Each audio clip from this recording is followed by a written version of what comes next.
وَلَقَدْ يَسَّرْنَا الْقُرْآنَ لِلذِّكْرِ فَهَلْ مِن مُّدَّكِرٍ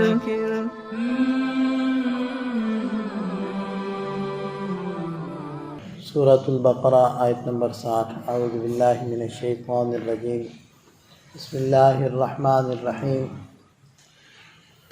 وَإِذِ اسْتَسْقَىٰ مُوسَىٰ لِقَوْمِهِ فَقُلْنَا اضْرِب بِّعَصَاكَ الْحَجَرَ فَانفَجَرَتْ مِنْهُ اثْنَتَا عَشْرَةَ عَيْنًا قَدْ عَلِمَ كُلُّ أُنَاسٍ مَّشْرَبَهُمْ كُلُوا وَاشْرَبُوا مِن رِّزْقِ اللَّهِ وَلَا تَعْثَوْا فِي الْأَرْضِ مُفْسِدِينَ۔ میدان تیہ کے اندر جب بنی اسرائیل محبوس تھے تو ان کے اوپر بہت سارے اللہ تعالیٰ کے انعامات ہوئے۔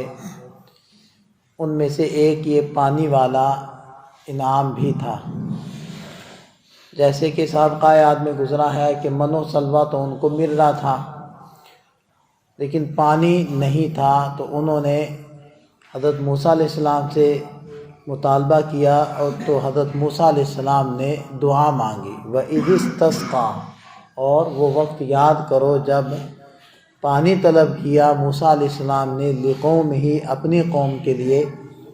فَقُلْنَا اضْرِب، ہم نے کہا کہ آپ ماریے بِعَصَاكَ الْحَجَرَ، اپنی لاٹھی سے پتھر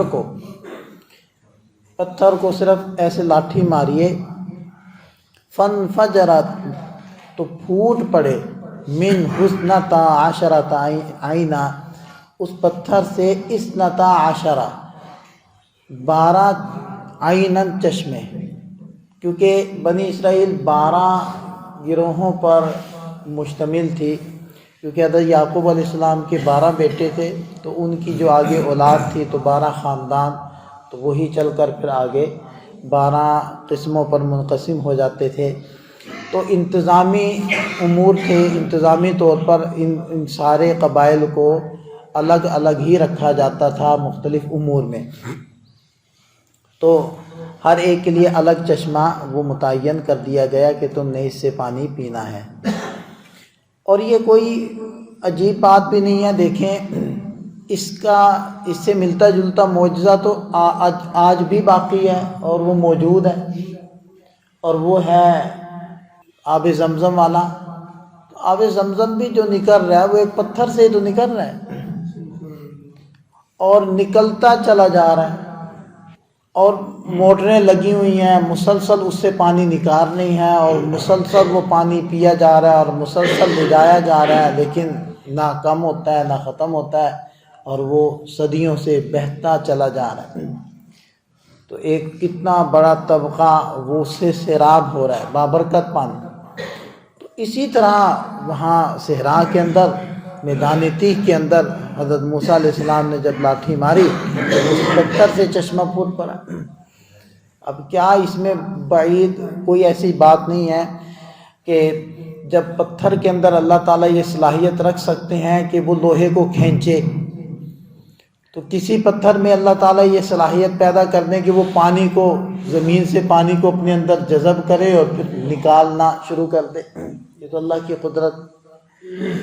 تو بہرحال وہ چشمے نکلے اور وہ سیراب ہو گئے۔ کلوا واشربوا من رزق اللہ، کھاؤ اور پیو اللہ کے رزق میں سے۔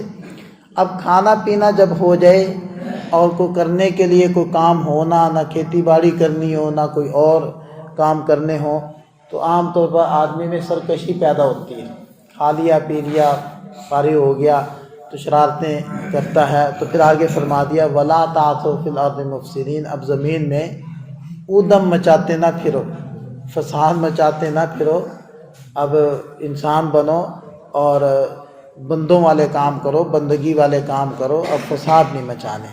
تو یہ میدان تیہ کا ایک واقعہ تھا۔ اللہ تعالی ہمیں سمجھ عطا فرمائے، اپنی نعمتوں کی قدردانی کی توفیق عطا فرمائے۔